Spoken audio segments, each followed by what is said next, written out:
Satyapal Malani, Ullasnagar. I think Dr. Zakir is playing with words. It's jugglery of words only.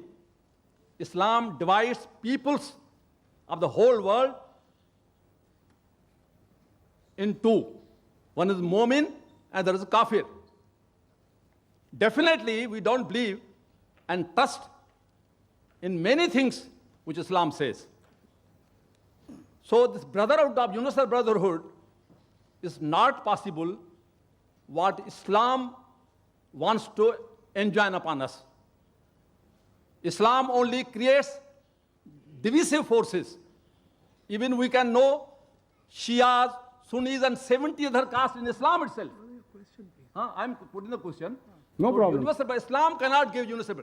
It's only Hinduism which can give universal brotherhood. Ekam Satya Vipra Bahuda Vadanti, which you have just quoted. Islam does not recognize killing the cows, killing the kafirs, taking their property, loot, women folk. Islam tells. How brotherhood can come? And you talk of brotherhood, is a jugglery of words only. Really speaking, you are talking Hinduism in the name of Islam. The brother has made several comments. And Islam says, Inna Allaha ma sabrin. For verily, Allah is with those who are patient. For brotherhood to prevail, you should be patient. If I'm not patient, there'll be a fight between me and my brother. Islam says, in Surah Baqarah, chapter number 2, verse number 153, Inna Allaha ma sabrin. For verily, Allah is with those who are patient. And for brotherhood to prevail, you should be patient. And I respect my elderly brother out here. He may be having a good study of Hinduism, but I'm sorry that I disagree with him. His study of Islam is a bit weak, I would say. And I do agree with him that Islam, there are two types of people. One is a believer, Mu'min, and the other, he said, is a kafir according to him. In every religion, there are two types of people. Even in Hinduism, a Hindu and a non-Hindu. In Christianity, Christian and non-Christian. In Judaism, a Jew and a non-Jew. In Islam, a Muslim and non-Muslim. So where does Islam differ? And I'm not here to criticize Hinduism. I'm not here to criticize Hinduism. But since you're a learned speaker, I would like to speak on Hinduism because I am a student of comparative studies. I've read the Vedas, I've read the Upanishads. But if just for a small comment, according to the Vedas, it mentioned that the humankind has been created from four parts of Almighty God. From the head, it is the Brahmin. From the chest is the Kshatriyas. From the thigh is the Vaishyas, the business class. And from the feet is the Shudra, caste system. I'm not here to comment on these, brother. I wouldn't like to. I wouldn't like to hurt the feelings of my Hindu brother. Islam doesn't agree with that. I didn't comment on those things. I didn't criticize any religion. I didn't say that this religion is wrong. But you, if you know your Veda very well, you should testify to the audience. Doesn't the Veda say that from the head you have the Brahmins, from the chest you have the Kshatriya, from the thighs you have the Vaishya, the business class, learned class, warrior class, business class, Shudras. The Shudras are supposed to be downtrodden. And there are books written by Dr. Ambedkar. I don't want to go into the details, brother. Hinduism, I have learned very well. I respect many aspects of Hinduism. Certain aspects, I don't agree. I have to say because they have forced me to say. Quran says in Surah Anam, chapter 6, verse 108, revile not those who worship God besides Allah, lest in their ignorance they will revile Allah subhanahu wa ta'ala. What I spoke is the positive aspect of Hinduism. That is, they believe in the concept of one God. Regarding a question that, the Muslims, they keep on killing people, they keep on killing cow, you said, correct? You said that. See, every allegation requires an answer. So time doesn't permit. I'll just pick up a few. Any other, you can come next and ask. I'm here to clarify the misconception. It's my pleasure. Only if I clarify the misconception will the person understand Islam better. Therefore, in our sessions, we always have a question and session. And we welcome. When anyone criticizes us, I love it. Or more a person criticizes and more is logically convinced, will he understand Islam better? That's what I do. Islam said, spread the message of truth. with hikmah. The Quran says in Surah Nahl, chapter 16, verse 125, "Udu ila sabili rabbika bil hikmah wal ma'zitil hasna wajadalum billati ahsan." That is, invite all the way of thy Lord with wisdom and beautiful preaching, and argue with them and reason with them in the ways that are best and most gracious. Regarding the concept of can we have non-veg, talking about killing cows, etc. And there are many non-Muslims who say, you Muslims, you all are ruthless people, you all kill animals. Just for your information, brother, a Muslim can be a very good Muslim even by being a pure vegetarian. It's not compulsory that he should have non-veg to be a good Muslim. But since the Quran says in several places, you can have the cattle, why we shouldn't have? The Quran says in Surah Ma'idah, chapter number 5, verse number 1, it says that, Ya ayyuhalladhina amanu, O you believe, fulfill all your obligations, and lawful for you are all four-footed animal with the exception named. Quran says in Surah Nahl, chapter number 16, verse number 5, that Allah has created for you cattle, which are His signs. From it you derive warmth, and there are various benefits in it, and of the meat you can eat. Quran repeats this in Surah Mu'minun, chapter 23, verse 21. You can eat the meat of the cattle. In non-veg, there are doctors available here, even I'm a medical doctor. It's rich in protein. It's rich in iron. And it's very nutritious.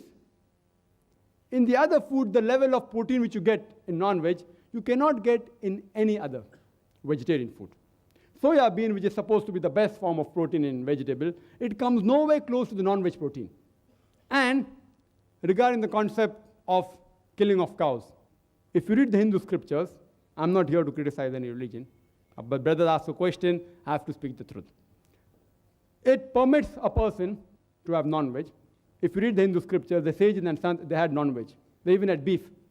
It is later on, due to the influence of the other religions, like Jainism, etc., that people were being influenced in the philosophy of ahimsa, of not to kill animals, that they accepted this philosophy in their way of life. Otherwise, Islam is also for animal rights. I can give a talk only on animal rights. Islam is the religion which says that do not overburden the animals, treat them nicely, give them food. But when required, they are even created for food. If you analyze the other religions which believe in this philosophy, that you should not have non-veg, the philosophy was based on the concept that you should not kill animals because they're living creatures. Therefore, having non-veg is a sin. I do agree with them. If any human being can live in this world without killing a single living creature, I would be the first one. The universal brotherhood in Hinduism is that every living creature is your brother. Every living creature, irrespective whether it's an animal or a bird or an insect. I'm asking a simple question, that how can a person even survive for 5 minutes without killing millions of his brothers? Those who know medical science will understand what I'm saying.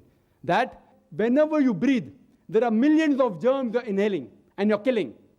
That means in this religion, you're killing your brothers to survive. The universal brotherhood in Islam is every human being is your brother. Brotherhood in faith is every Muslim is a brother. Every living creature is not my brother. But we have to protect the living creature, should not harm them, should not unnecessarily torture them. But when required, you can have them for food.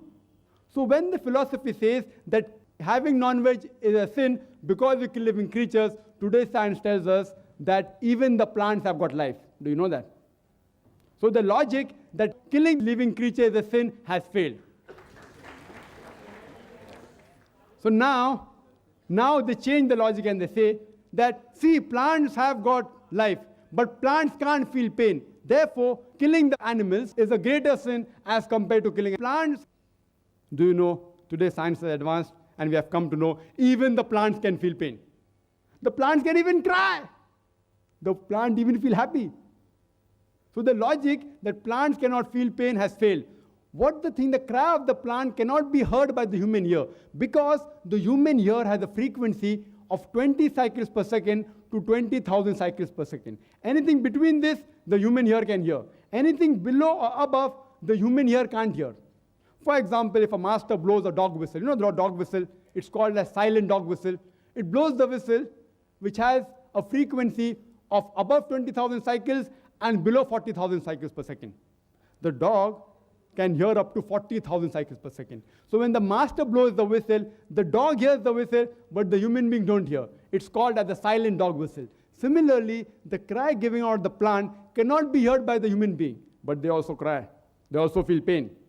There was a brother of ours who argued with Maximum, and he told me that, Brother Zakir, I agree with you that the plants have got life, they can feel pain, but you know, the plants have got 2 senses less.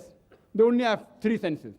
The animals have got 5 senses. Therefore, killing an animal is a greater sin as compared to killing a plant. So I told him, brother, suppose you have a younger brother who is born deaf and dumb, 2 senses less. After he grows up, if someone goes and kills him, will you tell the judge, oh, my Lord, give the murderer less punishment because my brother had 2 senses less? Will you say that? You will say, my Lord, give him double punishment because he killed a person who was innocent. So in Islam, the logic doesn't work like that, 2 senses or 3 senses. Islam says in Surah Baqarah chapter 2 verse 168, eat of the good things that we have provided for you. That means whatever is good and lawful, you can have.